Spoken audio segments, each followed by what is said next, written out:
राजस्थान में 16 साल बाद एक बार फिर धर्मांतरण विरोधी बिल पेश किया गया। वसुंधरा राजे सरकार की दो नाकाम कोशिशों के बाद अब भजनलाल सरकार ने लव जिहाद पर अपनी नजरें टेढ़ी की। हालांकि पूरे बिल में कहीं भी लव जिहाद शब्द का जिक्र नहीं है, लेकिन एक्सपर्ट की माने तो बिल का भाव यही है। भजनलाल सरकार के इस नए बिल में क्या है? बीजेपी की वसुंधरा राजे सरकार के समय भी ऐसा ही बिल आया था। कानून क्यों नहीं बन सका? ये बिल यदि कानून रूप ले लेता तो क्या दूसरे धर्म में शादी नहीं हो सकेगी? शादी के बाद कोई धर्म परिवर्तन के लिए धमकाता है तो धर्म धर्म परिवर्तन के बाद भी धर्म परिवर्तन के बाद भी सरकार को जानकारी नहीं दी तो क्या होगा? ऐसे काफी सवाल हैं लोगों के अंदर।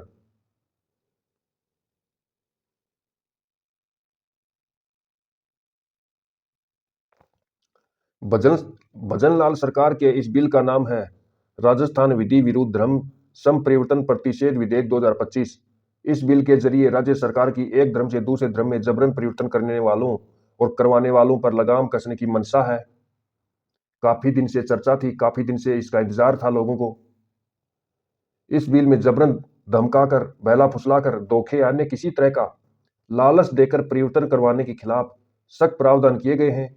यह एक गैर जमानती अपराध माना जाएगा। खास बात यह है कि इस विधेयक के तहत कोई व्यक्ति अगर धर्म परिवर्तन कराएगा या विवाह करता है तो न्यायालय सुनवाई के बाद उसे अमान्य घोषित कर सकता है।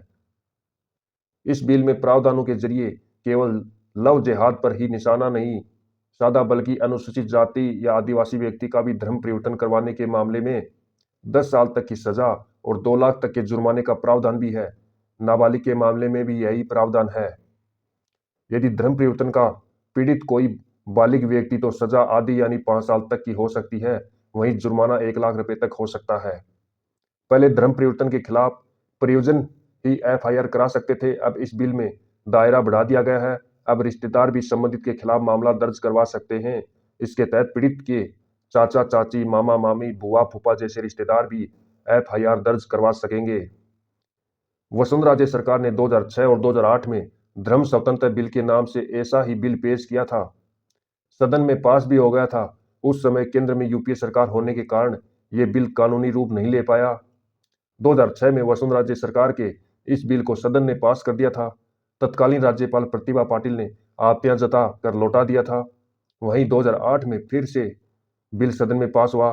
राज्यपाल ने जब राष्ट्रपति को भेज दिया, फिर गृह मंत्रालय में अटक गया, क्योंकि केंद्र के अंदर राजस्थान के अंदर भारतीय जनता पार्टी सरकार थी, लेकिन केंद्र के अंदर कांग्रेस की सरकार थी और कांग्रेस सरकार आज से नहीं सदियों से खिलाफ रही है।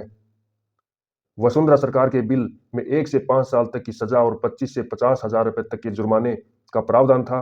वहीं गैर कानूनी धर्म परिवर्तन करने में लिप्त पाई जाने वाली संस्था का रजिस्ट्रेशन भी रद्द किया जा सकता है।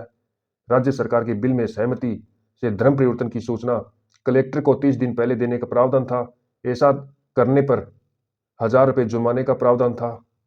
भजनलाल सरकार के धर्मांतरण विरोधी बिल में वसुंधरा राजे सरकार के समय आए बिल से भी सख्त प्रावधान किए गए हैं।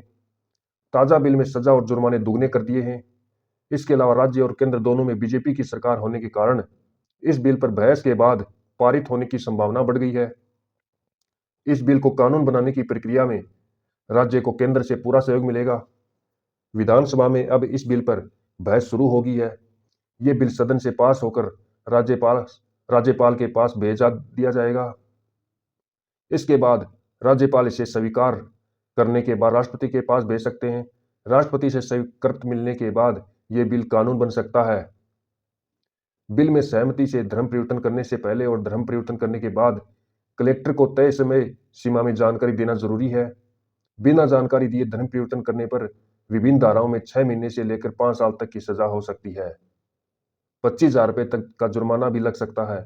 इसके अलावा एक प्रावधान और भी है। इसमें यदि किसी ने धर्म परिवर्तन कर लिया है तो धर्म परिवर्तन के 60 दिन के भीतर संबंधित जिला कलेक्टर को सूचना देनी होगी। धर्म परिवर्तन से पहले या बाद में सूचना देने पर दोनों ही तरह के मामलों में कलेक्टर जानकारी करेंगे कि धर्म परिवर्तन की प्रक्रिया प्रकृति कैसी रही। यदि प्रशासन संतुष्ट होगा तो कोई परेशानी नहीं है। वहीं यदि प्रक्रिया धर्म परिवर्तन करने की प्रकृति में खोट पाया गया तो कलेक्टर ऐसे परिवर्तन को अवैध घोषित कर सकते हैं। ऐसे में धर्म परिवर्तन करने वालों के खिलाफ कार्रवाई हो सकती है।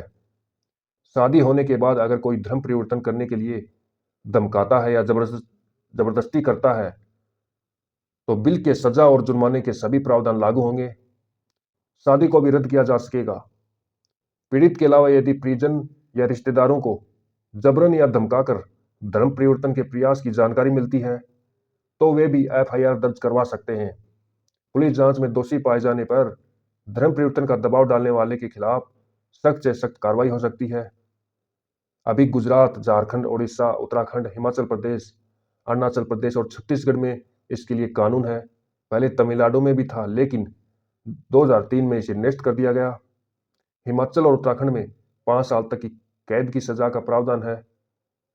SC, ST और नाबालिग के मामले में यह सजा 7 साल की है। उत्तर प्रदेश में भी इसके लिए कानून बन चुका है।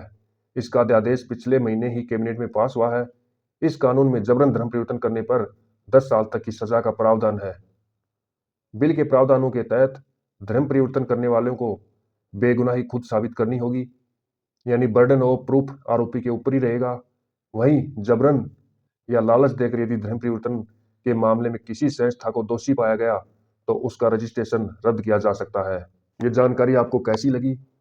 जानकारी यदि अच्छी लगी हो तो चैनल को ज़्यादा से ज़्यादा लाइक करें, चैनल को सब्सक्राइब करें, बेल आइकन को प्रेस करें ताकि आने वाली अपडेटेड नॉलेज फुल वीडियो सबसे पहले आपको मिल सके।